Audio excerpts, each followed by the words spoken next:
Yes. How do you know when to try to help someone or when not to? Like, you know, it's like some people need help, but then you try to help them, it's like, why did I even bother saying it? Sure. This guy's getting offensive, and I don't, you know, now Oh, yeah. I feel like maybe I'm in danger of trying to help this person. That's a very good question. How do you decide when to help somebody or when not to help somebody?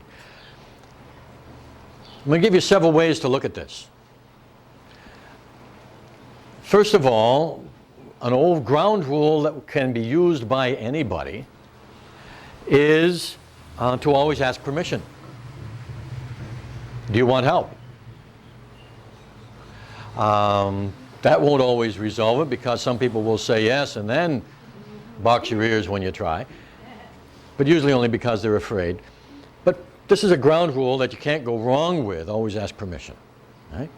Now, once you have an idea that it's right to help, however you come to that decision, because you're not going to wait if somebody's drowning and say, do you really want me to help you? Okay.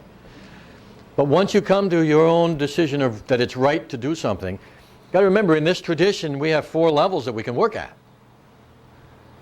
And very often that first level of going up to somebody and trying to talk with them or give them physical assistance is not always the most effective. If you know it's right to help, or you've decided it, and you know the person could use it really, and they really want it in some way, and trying it on that first level physical way doesn't work, you can still help them. You can send them ideas.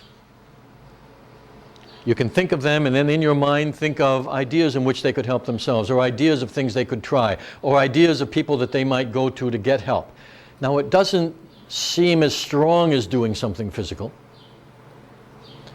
but it really is helping them. Some part of them is going to hear, is going to listen, and if they think that that is going to be useful to them, they'll discover a way to do it. You won't get the satisfaction usually of a thank you, but you will be helping.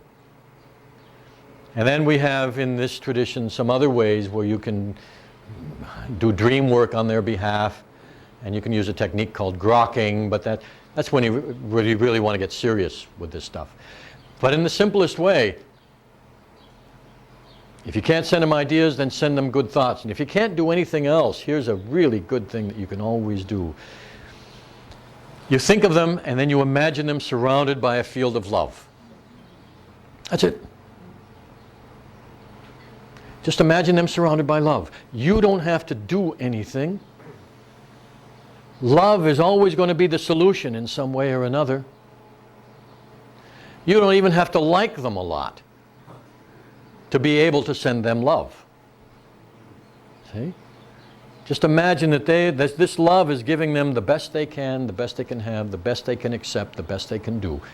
Just have that idea kind of in your mind, and just, hey, some people like to use a symbolism of light. Some have a sense of an energy field, however you want to do that. Some people put people in a pyramid. Whatever you want to imagine, it's the intent which is good, and just fill them with love and trust and let them go. And that will always help.